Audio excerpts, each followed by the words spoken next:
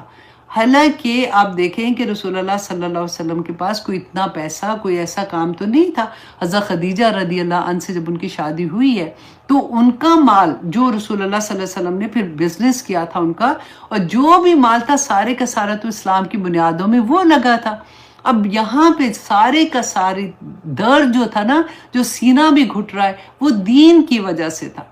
وہ یہ تکلیف تھی کہ یہ لوگوں کو کیوں نہیں سمجھ آ رہی ہے، میں کس طرح سے ان لوگوں کو سمجھاؤں۔ حضرت عائشہ رضی اللہ عنہ فرماتی ہے نا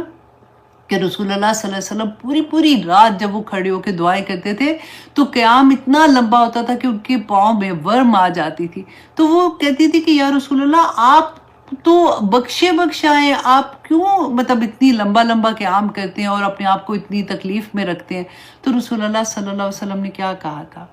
کہ کیا میں اللہ کا شکر گزار بندہ نہ بنوں؟ تو یہ چیز جب ہمیں سمجھ آتی ہے نا کہ یہاں پہ ہم کئی دفعہ لوگوں کو اگزامپل بھی دیتے ہیں کہ دیکھیں اللہ نے کہا ہے کہ عسر کے بعد یسر آئے گی، لیکن یہاں پہ عسر دین کی عسر تھی کہ میں دین کو کیسے لوگوں تک پہنچاؤں، لوگوں میں سے یہ برائیاں کیسے ختم کروں، لوگوں کو جنت کا راستہ کیسے دکھاؤں، لوگوں کو آگ سے کیسے بچاؤں۔ یہ رسول اللہ صلی اللہ علیہ وسلم کا ہم اور غم تھا۔ اور آگے دیکھیے اللہ سبحانہ تعالیٰ فرماتے ہیں فَإِذَا فَرَغْتَ فَانْصَبْ۔ اللہ اکبر، اس آیا کو دل کے اوپر لکھیں کہ فَإِذَا فَرَغْتَ فَانْصَبْ، پس جب فارغ ہو جائیں آپ تو محنت کیجئے۔ فَانْصَبْ، محنت کریں، فارغ ہو جائیں۔ اب یہاں پہ آپ ذرا بتائیے مجھے، رسول اللہ صلی اللہ علیہ وسلم کیا فارغ تھے؟ وہ کیا کام کرتے تھے؟ سارا دن تو وہ دین کا کام کر رہے تھے، سارا دن وہ اللہ سبحانہ تعالیٰ جو وحی آتی تھی اس کے مطابق لوگوں کو تعلیم دے رہے ہوتے تھے۔ اس کے ساتھ ساتھ رسول اللہ صلی اللہ علیہ وسلم جو وفد آ رہے ہیں ان سے مل رہے ہیں، اس کے ساتھ جو جنگیں ہو رہی ہیں اس کو دیکھ رہے ہیں، اس کے بعد جو مسلمانوں پہ ظلم ہو رہے ہیں اس کو دیکھ رہے ہیں۔ ہر چیز پورا دن آپ سوچیں کہ اللہ سبحانہ تعالیٰ نے یہاں پہ جو یہ کہا کہ فَإِذَا فَرَغْتَ فَانْصَبْ، کہ جب تم فارغ ہو جاؤ تو پھر تم محنت کرو۔ سارا دن محنت کرنے کے بعد ہم ایک جاب کر کے آئیں گے تو ہم کہیں گے ہائے میں تو اتنی تھک گئی۔ گھر میں تو نوکر رکھا ہوتا ہے نا، اگر ہم جاب کرتے ہیں تو آف کورس بچوں کو کس نے دیکھنا ہوتا ہے یا پھر جو بھی گھر کے کام ہے، پھر بھی ہم تھکے ہیں۔ ہر گھر میں، آپ پاکستان میں ہی چلے دیکھ لیں، ہر گھر میں نوکر بیٹھا ہوتا ہے، بلکہ نوکر کے اوپر بھی نوکر ہوتے ہیں زیادہ تر، پھر بھی ہم تھکے ہوئے ہیں۔ یہاں پہ اللہ سبحانہ تعالیٰ فرما رہے ہیں فَإِذَا فَرَغْتَ فَانْصَبْ۔ میں کیوں بار بار بول رہی ہوں کہ اس کو دل کے اوپر لکھیں آپ۔ ہم کیا کہتے ہیں، اچھا جب ہم فارغ ہو جائیں گے تو پھر اللہ سبحانہ تعالیٰ فرماتے ہیں وَإِلَىٰ رَبِّكَ فَارْغَب، تو پھر آپ اپنے رب کی طرح رغبت کریں۔ ہم کیا کرتے ہیں، اچھا رات کو اب ہم نے سارا دن تو ہم اتنا تھک گئے، now this is my time, اب میں نے ڈرامہ دیکھنا۔ دیکھیں ڈرامہ دیکھنے میں تو کوئی گناہ نہیں ہے نا، تو اب دس از مائی اون ٹائم، یہ بس اتنا سا اچھے، مطلب ایسے میں بات نہیں کہہ رہی ہوں، مطلب باقاعدہ ایسے لوگ جو پریکٹس کر رہے ہوتے ہیں، جو نماز بھی پڑھ رہے ہوتے ہیں، روزے بھی رکھتے ہیں، وہ اچھے مسلمان ہوتے ہیں، لیکن کانسیپٹ ہمارے جو ہے نا وہ فرق ہو جاتے ہیں۔ ہمیں سمجھ نہیں آتی ہے اس بات کی کہ نہیں اب فارغ ہو کے تو اب میں جب 1 گھنٹہ لگا کے آرام سے، میرا ڈرامے کا ٹائم ہے، اب بچوں کو سلا کے دس از مائی اون ٹائم۔ یہاں پہ اللہ سبحانہ تعالیٰ کیا کہہ رہے ہیں فَإِذَا فَرَغْتَ فَانْصَبْ وَإِذَا رَبِّكَ فَارْغَب، تو اپنے رب کی طرف رجوع کرو۔ اللہ اکبر، ہم کہتے ہیں جلدی جلدی عشاء پڑھ لیں اس کے بعد ہم فارغ ہو جائیں گے۔ یہاں پہ اللہ سبحانہ تعالیٰ فرما رہے وَإِذَا فَرَغْتَ فَانْصَبْ وَإِلَىٰ رَبِّكَ فَارْغَب۔ اللہ اکبر۔ اب آپ اس میں یہ دیکھیے کہ یہ جو اس کے بارے میں آپ کو تھوڑا سا بتا دوں تاکہ اس کو ہم اچھے سے سمجھ، اس میں ہم کافی کمزور ہیں،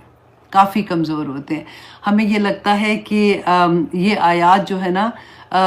یہ کیونکہ ہم نے اس اینگل سے شاید سنا نہیں ہوتا، ہمیں کبھی کسی نے بتایا نہیں ہوتا، ہمارے سامنے کوئی اگزامپل نہیں ہوتی ہے، تو پھر ہم اس کو اس طرح سے نہیں لیتے ہیں۔ جب ہم اب آ کے جب ہم سنیں گے تو انشاءاللہ جب ہم محنت کریں گے اس کے اوپر تو پھر ہمیں یہ لگے گا کہ انشاءاللہ جو ہم محنت کر رہے ہیں اللہ سبحانہ تعالیٰ یہی ریکوائر ہے ہم لوگوں کے لیے، کیونکہ رسول اللہ صلی اللہ علیہ وسلم نے فرمایا تھا، ابو ہریرہ رضی اللہ عنہ بیان کرتے ہیں کہ کلمتانی حبیبتانی الی الرحمانی، کہ 2 کلمے جو رحمان کو بہت پسند ہے، خفیفتانی علی اللسانی، کہ زبان پر بہت ہلکے ہیں، ثقیلتانی فی المیزانی، میزان پر بہت بھاری ہیں، سبحان اللہ و بحمدہ سبحان اللہ العظیم۔ اور ایک حدیث میں تھا کہ رسول اللہ صلی اللہ علیہ وسلم نے فرمایا کہ کیا تم چاہتے ہو کہ تم دن میں ایسے 1000 نیکیاں کرو؟ تو صحابہ نے کہا کہ 1000 نیکیاں ہم کیسے کر سکتے ہیں؟ تو رسول اللہ صلی اللہ علیہ وسلم نے فرمایا تھا کہ جو شخص دن میں 100 مرتبہ، اونلی 100 مرتبہ سبحان اللہ ہی پڑھتا ہے، سبحان اللہ و بحمدہ ہی پڑھتا ہے، اللہ سبحانہ تعالیٰ اس کی 1000 نیکیاں اس کو دیں گے اور اس کے 1000 گناہ معاف کر دیں گے۔ کتنی خوبصورت بات ہے۔ یہاں پہ ایک اور حدیث قدسی ہے کہ رسول اللہ صلی اللہ علیہ وسلم نے فرمایا تھا کہ اللہ سبحانہ تعالیٰ فرماتے ہیں کہ اے ابن آدم فارغ ہو جا میری عبادت کے لیے، میں بھر دوں گا تیرے سینے کو غنا سے۔ غنا کیا ہوتا ہے کہ بے پرواہی، ہر چیز سے بے پرواہ،